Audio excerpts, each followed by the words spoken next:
Dante's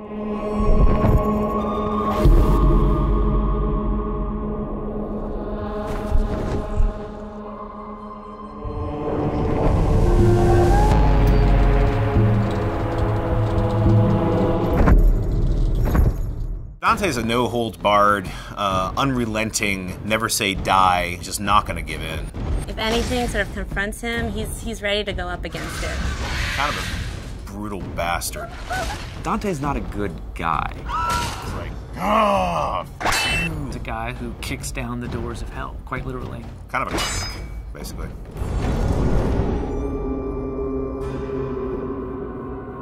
The thing about hell is it's hard to find someone who could stand up to all that. And that's really what the impetus to make our character as badass as he became.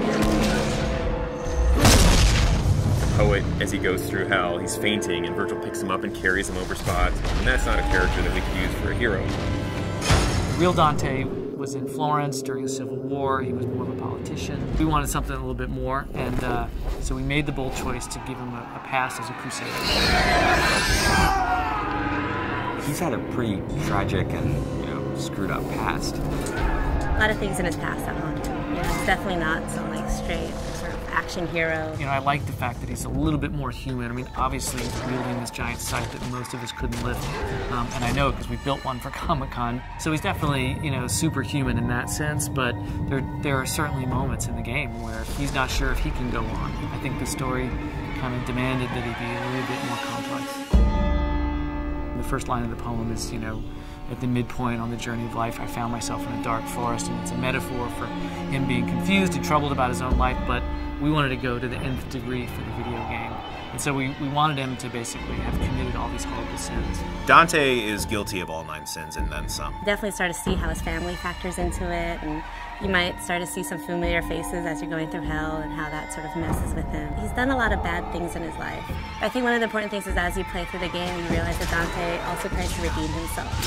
The tapestry on Dante's chest is basically this enormous symbol of guilt for him, summing up all the terrible deeds that he's done, or all the terrible moments and memories of his life. The tapestry represents Dante's realization that he needs to suffer for his sins, the same way that people have suffered by his hands.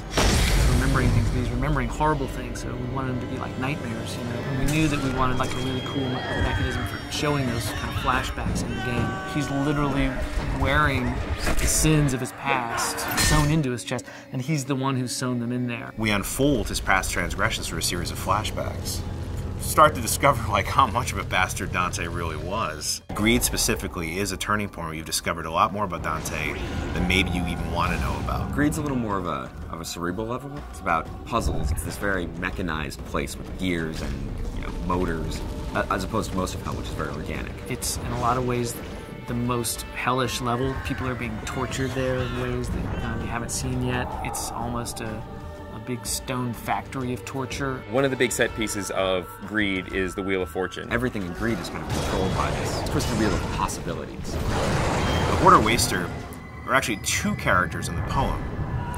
We've combined them into one. Technically, are 2 people, but they've been sewn together. One wants to hoard, collect wealth, the other wants to constantly expend wealth. And they're stuck together for an eternity to sort it out amongst themselves. Greed is all about torture and teasing people with the allure of gold and ripping them apart as they reach for this. Totally different sort of environment. You got molten gold sort of dripping on the sides. It's a complex level, but it's pretty fun to go through. Greed's an interesting level because it's really kind of the beginning of Act 2 in a lot of ways. You're going to leave Greed behind, descend down into the 5th circle, and which is anger, and that's where the putrid swamp of the river Styx begins.